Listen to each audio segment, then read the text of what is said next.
As managers, one of the most common mistakes we can make is to treat all our co-workers in the same way, irrespective of their temperament and aptitudes or talents. Treating everyone fairly is of course a must. That does not mean treating them in the same way. Hi, I'm Nikos Rosidis, CEO, management consultant, and author. This channel is devoted to raising your managerial competence, and each episode covers a core skill or competence.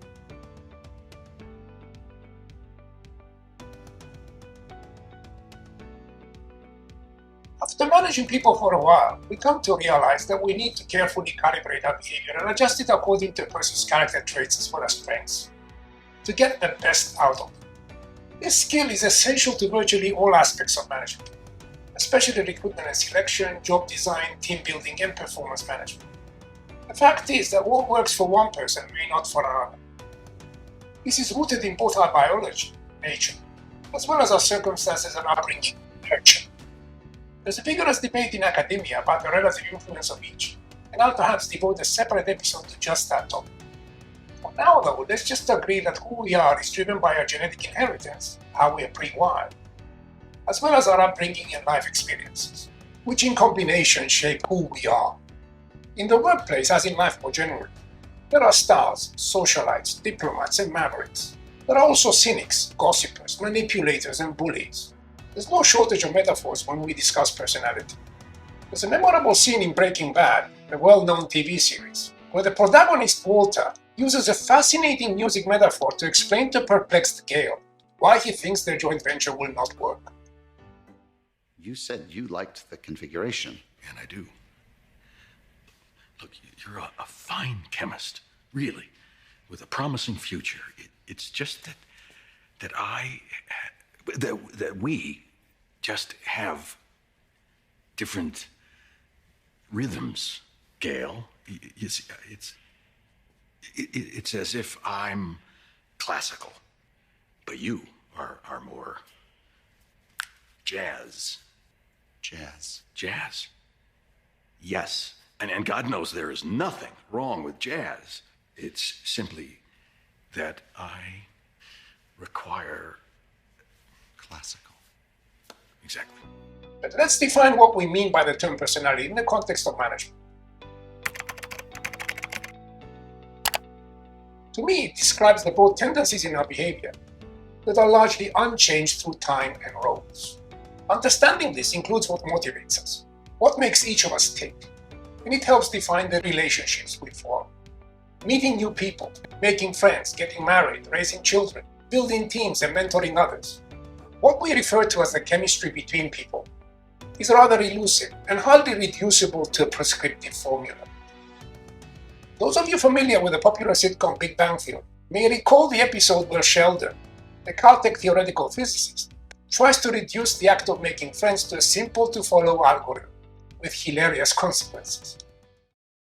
Where are we going? You're driving me to the mall. I'm going to acquire a book that summarizes the current theories in the field of friend making.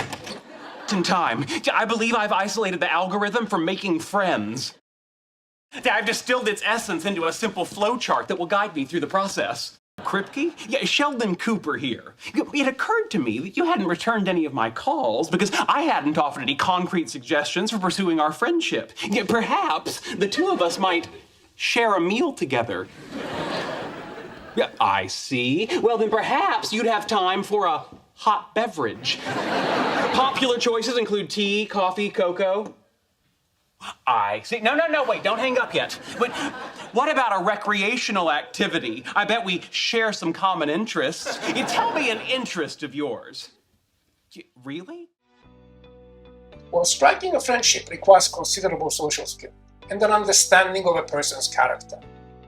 In a broad sense, so does getting work colleagues to exert discretionary effort, cooperate, and strive towards shared goals.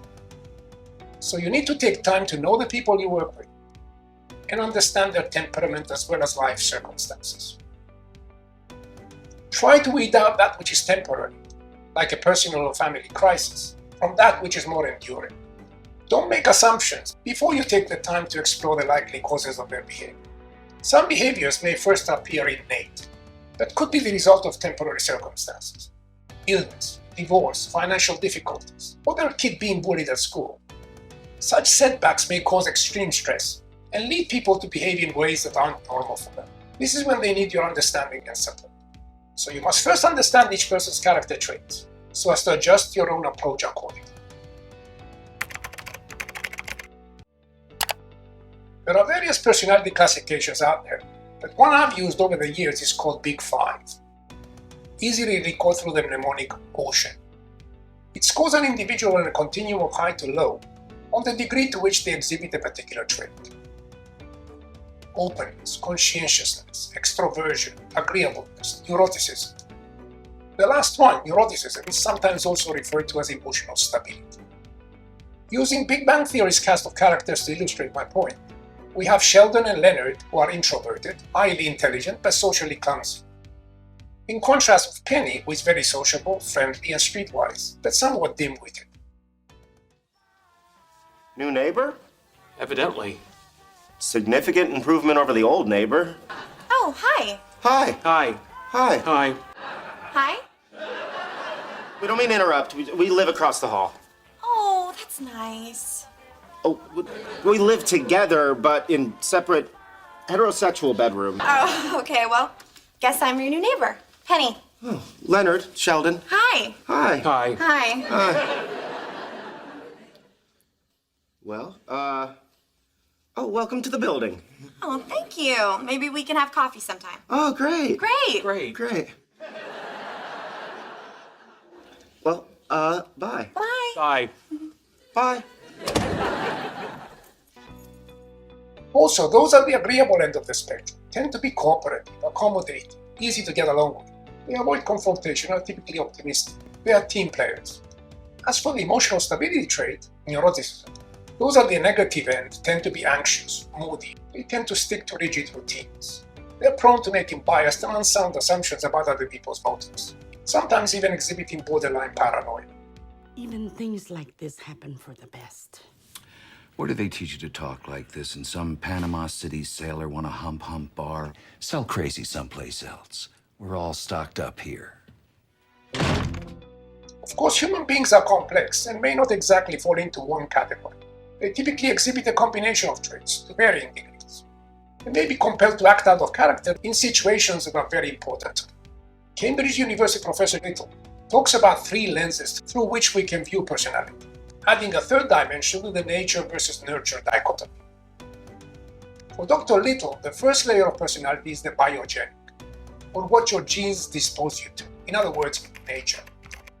The second is the sociogenic, or what your culture and family teach you, that's nurture. The third is the idiogenic, or the projects that you decide are really important to you and around which you organize your behavior for a period of time. He suggests that we may find ourselves in situations that force us to act against our biogenic or natural inclination. So an introvert may act out of character if an important client engagement demands it, or a normally docile or passive person may become very assertive to protect his family. In fact, acting out of character may prove emotionally costly if done for prolonged periods, and as managers we need to be cognizant of the trade-offs involved. This understanding is crucial, as it provides insight into the levers we can pull to help our co-workers flourish, to be both productive and happy. As we conclude this episode, I leave you with this advice. Number 1, understand the personality profile of each member of your team. Use that understanding to set realistic expectations while stressing shared goals. Number 2, if you conclude that their personality is toxic and hard to change, there's only one solution. Get rid of them before the damage to the team becomes irrevocable. But when your co-workers mean well and have the aptitude required for their job, then your job becomes one of getting the best out of them. Focus on their strengths rather than dwell on their weaknesses. Number 3, build trust. Communicate with empathy and try to make your co-workers feel psychologically safe. This last point is fundamental. Creating a climate of psychological safety by truly listening and showing empathy is key to motivating and team building, as I've argued time and again on this channel. If a colleague opens up to us and receives criticism or even worse, humiliation in return, then psychological safety is gone. And trust evaporates along with it. So long for now, and see you in the next episode.